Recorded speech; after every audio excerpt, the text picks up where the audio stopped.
असीम वकार साहब, आपके पास शुरुआत कर रही हूं। अब मुझे यह बता दीजिए कि इस देश में प्रधानमंत्री का भी ड्रेस कोड आप लोगों ने तय कर दिया।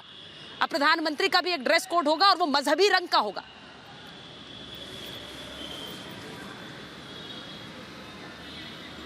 नहीं नहीं, बात समझिएगा।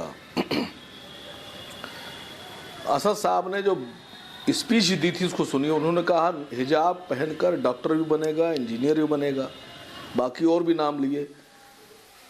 हिंदुस्तान में हिजाब पहनने वाली प्रधानमंत्री भी बनेगी इंशाल्लाह। इसमें बुरा क्या लगा आप लोगों को? एक जाफरानी कुर्ता और लुंगी पहनने वाला आदमी प्रधानमंत्री बनने का सपना देख सकता है, तो एक हिजाब पहनने वाली बच्ची क्यों नहीं देख सकती सपना? देख सकती है। अभी मैं आपका ये जो आप पैकेज चला रहे थे वो सुन रहा था।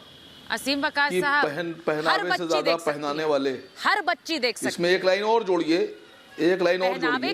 पहनावे का धर्म बताकर आप ये बताना चाह रहे हैं सर कि आप राजनीति को आप सियासी रंग दे रहे हैं उसे, आप धार्मिक रंग दे रहे हैं उसे।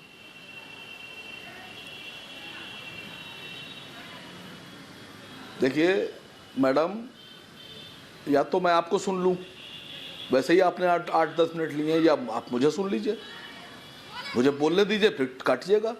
ये गारंटी ले रहा हूं इस बात की कि आपसे ज्यादा काबिल हूं। 100 में 100% गारंटी है। आपको इसमें पैकेज में एक लाइन चलाना चाहिए थी कि अगर पहनाने में ज्यादा दिलचस्पी है तो उतरवाने में इतनी दिलचस्पी क्यों है आपको? नहीं मैडम, इतना उतरवाने में दिलचस्पी क्यों है हिजाब?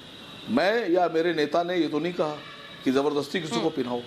बहुत सी मुस्लिम महिलाएं हैं, बच्चियां हैं जो नहीं पहनती हैं, जो नहीं पहन रही उन्हें ना पहनने दीजिए।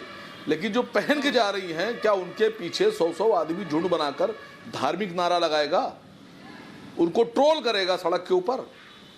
हाँ। ये सवाल क्यों नहीं उठाया आपने? हाँ। कि 70 साल में आप यहां तक आ गए, क्या ट्रोल सही बात कह रहे हैं सर, बिल्कुल सही बात। और अगर हिजाब की बात आ रही है तो ये पूछा जा रहा है कि कुरान में कहां लिखा है? मैडम सुनिए सुनिए, कुरान में कहां लिखा है? सुनिए पहले। अब आपने पूछा कुरान में कहां लिखा है। नहीं सर, मैं तो तारीफ कर रही हूं आपकी बयान की। मैं तो तारीफ कुरान से साबित करना पड़ेगा। नहीं सुनिए सुनिए सुनिए मैडम, इसी देश में एक अभी कानून बनाया गया, एक नया कानून बनाया गया। वो ये कानून बनाया गया कि एक मर्द दूसरे मर्द से शारीरिक संबंध बना सकता, उसको कानूनी दायरे में लाके उसको जायज करार दिया गया। एक औरत दूसरी औरत से शारीरिक संबंध बना के रह सकती है, उसे करार दिया गया। एक मर्द दूसरे मर्द से शादी कर रहा है, ये भी करार जायज दे दिया गया, कानून बना दिया गया। जबकि सारी संस्थाएं, सिविलाइज्ड लोग, औरत, मर्द, खानदान, कोई भी धर्म इसको जायज नहीं कहता है। लोग इसको अपराध कहते हैं। हर धर्म में इसको अपराध माना गया। इस कानून को, जो गे प्रथा और लेस्बियन प्रथा, इसको अपराध माना गया, धर्मों में अपराध माना गया। इसको आपने नहीं पूछा उनसे कि कौन से धार्मिक ग्रंथ में लिखा है? आपने उसको कानून बनाया। सर असीम वकार साहब, आप अपराध ज्यादा बताते पूछेंगे कि तुम्हारे धर्म में कहां लिखा है? मैं एक चीज बोलूंगी सर, कहां लिखा है? देर से बोला आपने, कहा कि मेरी काबिलियत नहीं है, उस पर सवाल उठाया। सर वो भी मंजूर है, आप मेरे मेहमान हैं, मान लेती हूँ सर, आपको ज्यादा जानकारी है। लेकिन वो बच्ची जिसने हिजाब नहीं पहना और उसे ट्रोल करके लोग कह रहे हैं कि इसका सर कलम कर दो क्योंकि इसने हिजाब नहीं पहना है, उसके समर्थन में आवाज क्यों नहीं उठाते हैं सैयद असीम वकार? वो शेरनी थी जिसने अल्लाहू अकबर कहा, तो ये शेरनी नहीं है जिसने बारबी टॉप की, उसके लिए आवाज नहीं निकलती है सर आपकी? मेरी काबिलियत नहीं है सर, सिर्फ एक सवाल पूछा है, जवाब दे दीजिए, उसके बाद मनीष शुक्ला जी के पास जाऊं। देखिए देखिए देखिए देखिए, जिन लोगों ने भी इस बच्ची के लिए गलत बयानी दी है कि इसका सर कलम कर दो या ये कर दो, वो लोग भी अपराधी हैं। ये निजता का अधिकार है, ये जाती अधिकार है कि हम क्या पहनेंगे, क्या खाएंगे।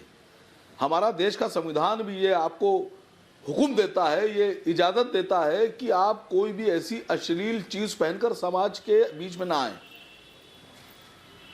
तो कोई ऐसी बात नहीं, अगर कोई हिजाब नहीं पहन रहा है तो ना पहने, ये उसका जाती अधिकार है। इसमें हम मैं कौन यही होते तो हैं कह रही पहनाने हूँ ना, वाले? असीम या अगर वकार कोई साहब, हिजाब असीम पहन रहा वकार साहब, है, ठीक है, हिजाब आपने पहन सही रहा कह है, दिया।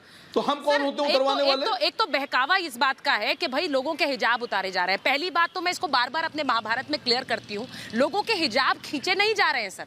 एक स्कूल में यूनिफॉर्मिटी की बात थी, उसके लिए उसके संदर्भ में ये मुद्दा उठा था। अब लोगों को और खासकर राजनेता ये बात बताने की कोशिश कर रहे हैं कि आपके तो हिजाब खींच लिए जाएंगे, आपका तो धर्म खराब कर दिया जाएगा। आप